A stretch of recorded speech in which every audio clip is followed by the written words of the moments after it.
3 రోజుల వరకు ఆయన ట్రీట్మెంట్ ఇచ్చిన తర్వాత సుప్రీంకోర్టు బెయిల్ ఇచ్చే పరిస్థితికి వచ్చింది.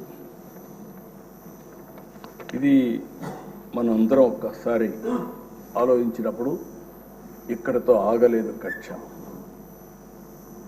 నర్సాపూర్ లోక్సభ పరిధిలో పేద అమిరం గ్రామంలో అల్లూరి సీతారామరాజు విగ్రహావిష్కరణ జరిగింది. సాక్షాత్తు ప్రధానమంత్రి గారు ఆ ఫంక్షన్కి వచ్చారు. ఈయన స్థానిక ఎంపీగా ఉండి ఈయన ఇంటికి కూడా పక్కనే 500 మీటర్లు ఉంటుంది విగ్రహావిష్కరణ. అందుకని ఈయన కూడా వెళ్ళాలని చెప్పి ప్రయత్నం చేసి హైదరాబాద్ నుంచి రావడానికి ప్రయత్నం చేశాడు. కానీ ప్రయత్నం చేసి పర్లేదు వెళ్ళాలి అనే ఉద్దేశంతో నర్సాపూర్ ఎక్స్ప్రెస్లో టికెట్లు కూడా రిజర్వ్ చేసుకున్నాడు. బేగంపేటకు వచ్చిన తర్వాత దిగేశాడు. దిగి మళ్ళీ అందరికి మెసేజ్ ఇచ్చారు, మాకు కూడా మెసేజ్ వచ్చింది, నేను వెళ్ళడం లేదు, నేను వెళితే ఏదైతే సత్తెనపల్లి ఆ ప్రాంతం పిడుగురాళ్ళ సత్తెనపల్లిలో వాళ్ళు ఒక ప్లాన్ చేశారని తెలిసింది, అవసరమైతే భోగిని తగలబెట్టి చంపేయాలని చెప్పి ఆ వార్త తెలిసింది కాబట్టి నేను దిగేశాను, నేను పోవడం లేదని చెప్పి దిగేసి వచ్చే పరిస్థితికి వచ్చాడు. అంటే ఇవన్నీ చూస్తే ఇవి సాధ్యమా, ఇవి జరుగుతాయా అనిపిస్తుంది. కానీ వీరి విషయంలో ఇవన్నీ జరిగాయి. 5 సంవత్సరాలు ఎంపీగా ఎన్నికైన తర్వాత నియోజకవర్గానికి రాలేకపోతే కడాను రచ్చబండ పెట్టి ప్రజలకు జరిగిన విషయాలు జరిగినట్టు చెప్పి ప్రజల ఆదరణ పొందిన వ్యక్తి ఈ రఘురామ్.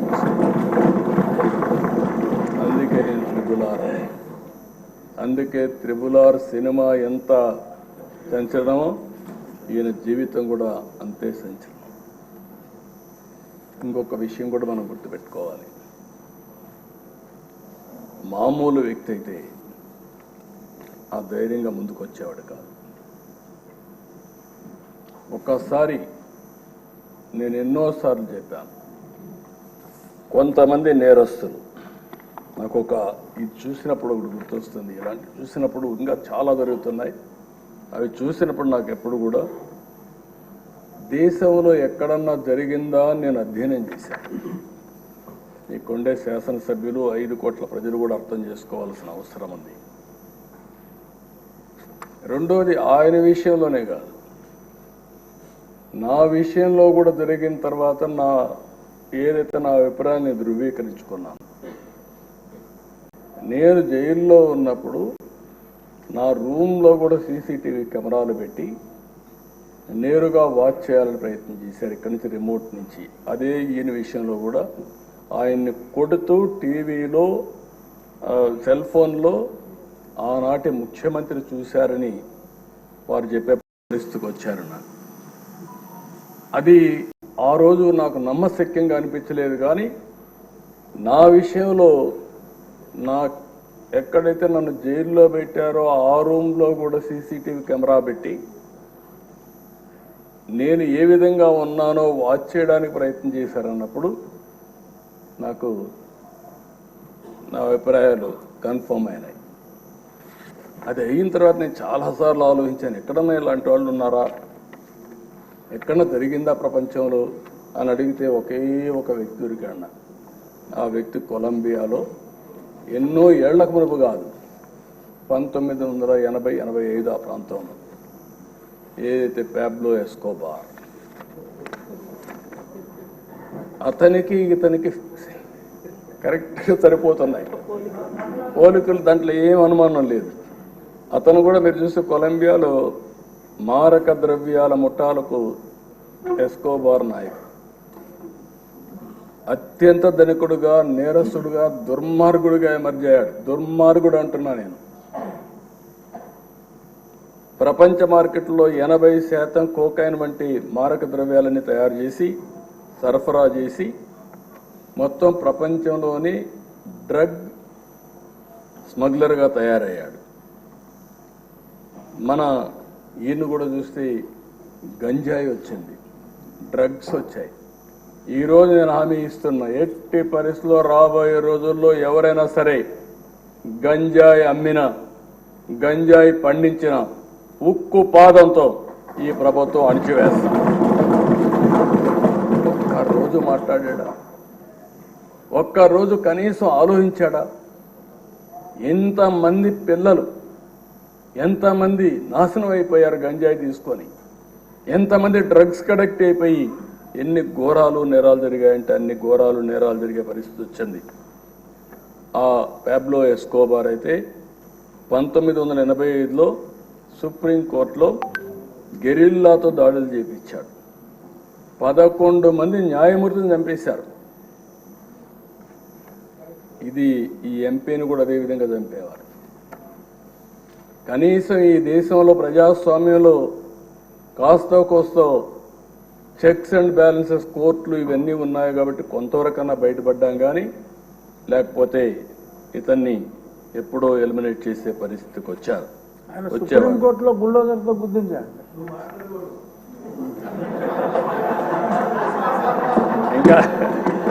ఇంకా అలవాటు కాలేదు.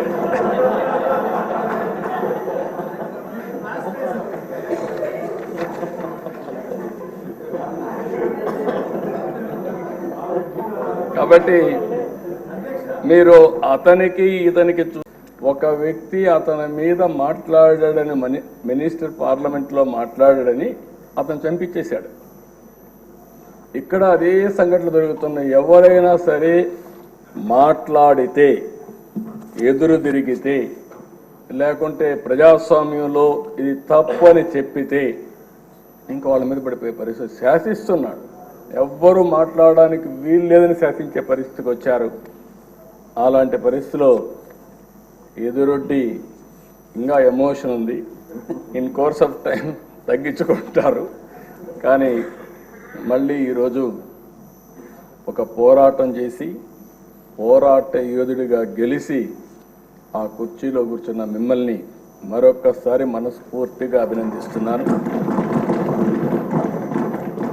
ఒక వ్యక్తి చట్టసభకు రావడం అంటే ఎంతో గొప్ప అవకాశం. ప్రజాప్రతినిధులుగా చట్టసభ ముందస్తుగా ఆంధ్రప్రదేశ్ రాష్ట్రం ఏర్పడటానికి పొట్టి శ్రీరాములు గారి త్యాగ ఫలితం, తద్వారా భాషా ప్రయుక్త రాష్ట్రాలే ఏర్పాటు కావటం. అలాగే దానికి ఇంకొకటి నాకు అనిపిస్తుంది అధ్యక్ష, పింగళ వెంకయ్య గారు కూడా అంటే ముఖ్యంగా ఆంధ్రప్రదేశ్ నుంచి వచ్చిన పొట్టి శ్రీరాములు గారు కానీ, మువ్వెన్నెల జెండాను రూపొందించిన పింగళ వెంకయ్య గారు కానీ దేశాన్ని ప్రభావితం చేసే స్థాయి వ్యక్తులు. ఒకరి త్యాగం వల్ల భాషా ప్రయుక్త రాష్ట్రాలు ఏర్పడితే ఇంకొకరి రూపకల్పన వల్ల దేశానికి జెండా వచ్చింది. ఇలాంటి గొప్ప మహానుభావులు పుట్టిన నేల. దామోదరం సంజీవి గారు లాంటి మహానుభావులు సంస్కరణలు తీసుకోవాలి, అలాంటి వారు గొప్ప సంస్కరణలు తీసుకొచ్చిన నేల ఇది. పివి నరసింహారావు గారు, అలాగే శ్రీ ఎన్టీ రామారావు గారు,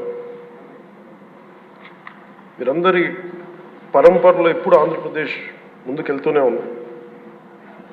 అలాగే ఈరోజు ముఖ్యమంత్రి వారు, గౌరవ ముఖ్యమంత్రి శ్రీ చంద్రబాబు నాయుడు గారు లేరు.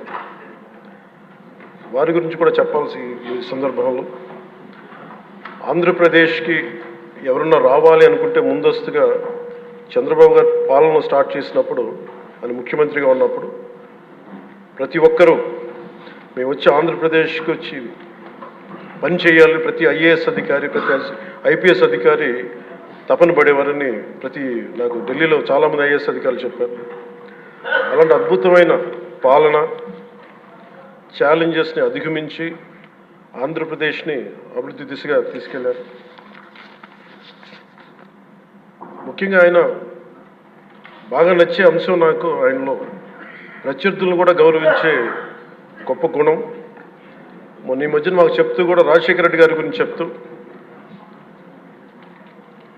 ఆయన గురించి కూడా, ఆయన ఎంత ప్రత్యర్థి అయినప్పటికీ కూడా ఆయన గురించి కూడా మంచి వాక్యాలు చెప్పి ఆయన చేసిన మంచి పనిని కూడా చెప్పే సహృదయం ఉంది నారా చంద్రబాబు గారికి.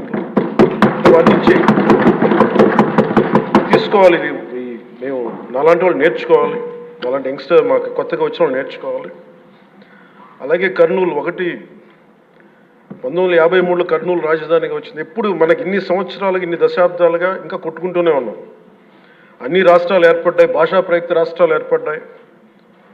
దేశం అంతా ఎవరికి రాజధాని వచ్చింది ముందుకెళ్ళిపోయారు, అభివృద్ధి చెందారు. కానీ మన ఆంధ్రప్రదేశ్కి వచ్చేటప్పటికి కర్నూలు రాజధానిగా ఏర్పడింది. కాదని చెప్పి మళ్ళీ తెలంగాణలో కలిపారు. కొన్ని దశాబ్దాల తర్వాత మళ్ళీ విభజన జరిగింది. మళ్ళీ రాజధాని కోసం ఎత్తుక్కుంటూనే వచ్చాం.